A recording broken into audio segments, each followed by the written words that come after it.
जानते होंगे हमारे फेवरेट रेडीमेड फूड्स किस तरह फार्म से लेकर फैक्ट्री का सफर तय करते हैं। आज इस वीडियो के जरिए हम आपको बताने और दिखाने वाले हैं, तो तैयार हो जाइए हमारे साथ इस मजेदार सफर पर चलने के लिए, जहां हम आपको इन पैक्ड फूड्स का मैन्युफैक्चरिंग प्रोसेस दिखाएंगे।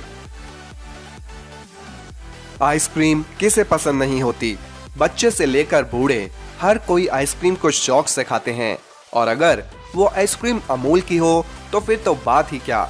इंडिया में अमूल की आइसक्रीम बहुत ही पॉपुलर है और हर कोई इसे खाता भी है।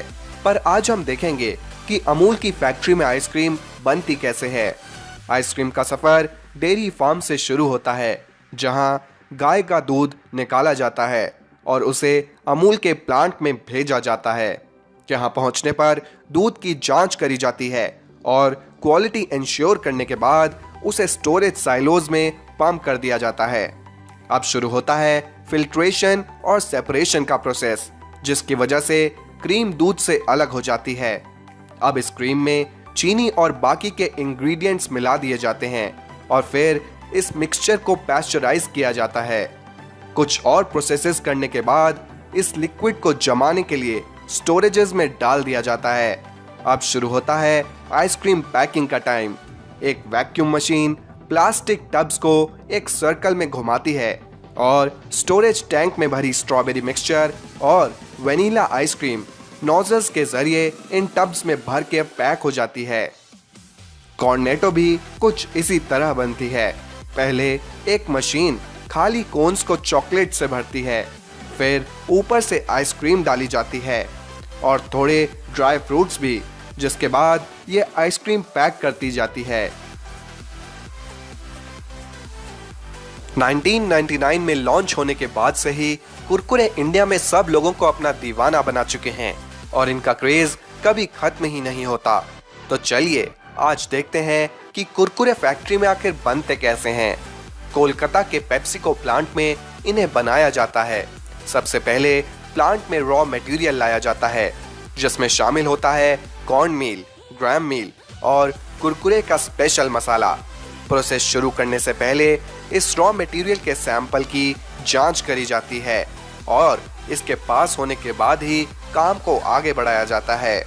अब राइस, कॉर्न, ग्राम और पानी को एक परफेक्ट वॉल्यूम में ब्लेंडर्स में डाला जाता है, जहां इन्हें ब्लेंड किया जाता है। कुरकुरे का मिक्सचर तैयार होने के बाद इस मिक्सचर को एक्सट्रूडर्स में भेजा जाता है, जहां कुरकुरे को अपनी टेढ़ी मेढ़ी शेप मिलती है। पर अभी इनमें वो चटपटा मसाला डालना बाकी है। एक कन्वेयर बेल्ट से गुजरते हुए ये कुरकुरे जब आगे बढ़ते हैं तो इनको फ्राई करा जाता है और फिर निकलने के बाद एक टम्बलर में डालकर इनमें मसाला मिक्स किया जाता है, जिसके बाद ये पूरी तरह से खाने को तैयार हो जाते हैं। बस फिर क्या, इन्हें पैक कर दिया जाता है और कंटेनर्स में भर दिया जाता है। ये है ऑस्ट्रेलियन हैंडमेड कैंडी, जिसे बनाने का प्रोसेस बहुत ही इंटरेस्टिंग और टेस्टी है। शुरुआत होती है चीनी को पानी में मिक्स करके उसे 160 डिग्री पर बॉईल करने से। उसके बाद इस लिक्विड को एक ट्रे पर डालकर उसमें कलर और फ्लेवर मिलाया जाता है। अब आप सोच रहे होंगे कि आपकी फेवरेट कैंडी में वो ग्लिटरी कलर और शाइन कैसे आती है। एक्चुअली इस शुगर मास को जब ट्रे पर ठंडा होने के लिए रखा जाता है, तब उसमें बबल्स फॉर्म होते हैं और इन बबल्स को फैक्ट्री वर्कर्स अपने हाथ से स्ट्रेच करते हैं, जिससे कैंडी को मिलती है एक ब्यूटीफुल शाइन। लास्ट में इन सभी कलर्स और फ्लेवर्स को ब्लेंड करा जाता है, जैसे पाइनएप्पल, वेनिला या फिर लाइम। इसके बाद इस गर्मा गर्म कैंडी को स्ट्रेच करा जाता है और इसकी लंबी लंबी स्टिक्स बना ली जाती हैं। हैंडमेड होने के बावजूद भी ये वर्कर्स एक बार में 3000 कैंडी पीसेस तैयार कर लेते हैं और इस पूरे प्रोसेस में करीब 1 घंटा लग जाता है। पर ये कैंडी होती बहुत टेस्टी है। सैंडविचेस खाना किसे नहीं पसंद, लेकिन क्या आप जानते हैं कि उस सैंडविच में लगी हुई ब्रेड को किस तरह बनाया जाता है? शुरुआत होती है वीट को हार्वेस्ट करने से, जहां मशीन्स खेतों में से गेहूं की फसल को कलेक्ट करके फैक्ट्री तक लाती हैं। गेहूं को पीसने के बाद यहाँ सबसे पहले फ्लावर को यीस्ट, नमक, चीनी और पानी के एक मिक्सचर में ब्लेंड करा जाता है। यीस्ट ऐड करने की वजह से ब्रेड को मिलती है एक यूनिक फ्लफीनेस। ये मिक्सचर एक बहुत बड़े ड्रम में ब्लेंड करा जाता है, जिसके बाद ये मिक्सचर बिल्कुल आटे जैसा बन जाता है। अब इस डो को बड़े बड़े पीसेस में कट करके एक मशीन के थ्रू पास किया जाता है, जिसमें से ये डो छोटी बॉल्स में बनकर निकलता है।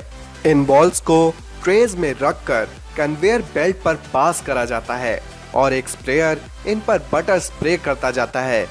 इसके बाद इन दो बॉल्स को ओवन में डाल दिया जाता है और फिर कुछ ही देर में ये ब्रेड आपके खाने के लिए बिल्कुल तैयार हो जाती है। क्या आपने कभी खीरे का अचार खाया है? अगर नहीं तो ये देखिए कि उसको बनाया कैसे जाता है।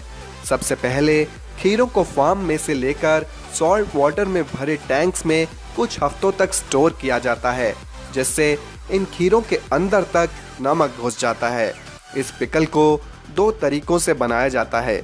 एक में तो इनको पतले स्लाइस में काट दिया जाता है और दूसरे में इन कुकुम्बर्स को वर्टिकली स्लाइस करके सीधा जार में फिल कर दिया जाता है। कस्टमर्स अपनी पसंद से किसी भी तरह का पिकल ले सकते हैं। इस कटे हुए खीरे को कन्वेयर बेल्ट से गुजारा जाता है और फिर इन्हें ग्लास जार्स में भर दिया जाता है। अब इन जार्स को मशीन आगे बढ़ाती जाती है और इनमें भरती जाती है वो पानी जिसके लिए ये अचार जाना जाता है। इस पानी में अपना एक अनोखा टैंगी टेस्ट होता है। जार्स को सील करके इन्हें पैक कर दिया जाता है और इसी तरह से ये प्रोसेस पूरा हो जाता है। तो दोस्तों, आज आपने देखा कि आपके फेवरेट पैक फूड्स किस तरह फैक्ट्री में बनाए जाते हैं। अगर आप और भी पैक फूड्स का मैन्युफैक्चरिंग प्रोसेस हमारे चैनल पर देखना चाहते हैं तो कमेंट्स में लिखकर हमें ज़रूर बताइएगा। और अगर आपको हमारी ये वीडियो पसंद आई और आप आगे भी हमारे चैनल पर इसी तरह की कमाल की वीडियोस देखना चाहते हैं तो आज ही हमारे चैनल द फ्रिंगो को सब्सक्राइब करके साथ में बनी बेल बटन को भी ज़रूर दबाएं। मिलते हैं आप सभी से हमारी अगली वीडियो में। तब तक के लिए धन्यवाद।